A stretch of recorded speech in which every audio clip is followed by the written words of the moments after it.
Welcome to Vedic తాంబూలం. మేము ఒక తాంబూలం మిక్స్ పౌడర్ తయారు చేస్తున్నామండి. అంటే మన పురాతన కాలం నుంచి వాడే చలువ మిరియాలు, జాజికాయ, జాపత్రి, లవంగాలు, సోంపు, పటిక బెల్లం అండ్ కొద్దిగా పచ్చికర్పూరం, తమలపాకుల పొడి అండ్ రోజ్ పెటల్స్ వీటన్నిటితో కలిసి ఒక తాంబూలా మిక్స్ పౌడర్ తయారు చేస్తున్నాము. ఇది మనకు ఒక మంచి మౌత్ ఫ్రెషనర్గా యూజ్ అవుతుంది. అంటే ఇదివరకటి రోజుల్లో అందరూ అన్నం తిన్న తర్వాత తాంబూలం వేసుకునేవారు కదా, సో దానికి రీప్లేస్మెంట్గా ఇప్పుడు మనం మౌత్ ఫ్రెషనర్స్ యూజ్ చేస్తున్నాం. బట్ ఇది మనం 100% ఇంట్లో వాడిన పదార్థాలతో చేసే మౌత్ ఫ్రెషనర్గా యూజ్ అవుతుంది. మనం భోజనం తర్వాత ఒక మంచి రిఫ్రెష్ ఫీల్ ఇస్తుంది.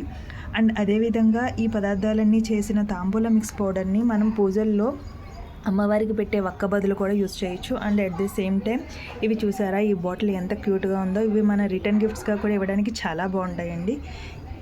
Thank you.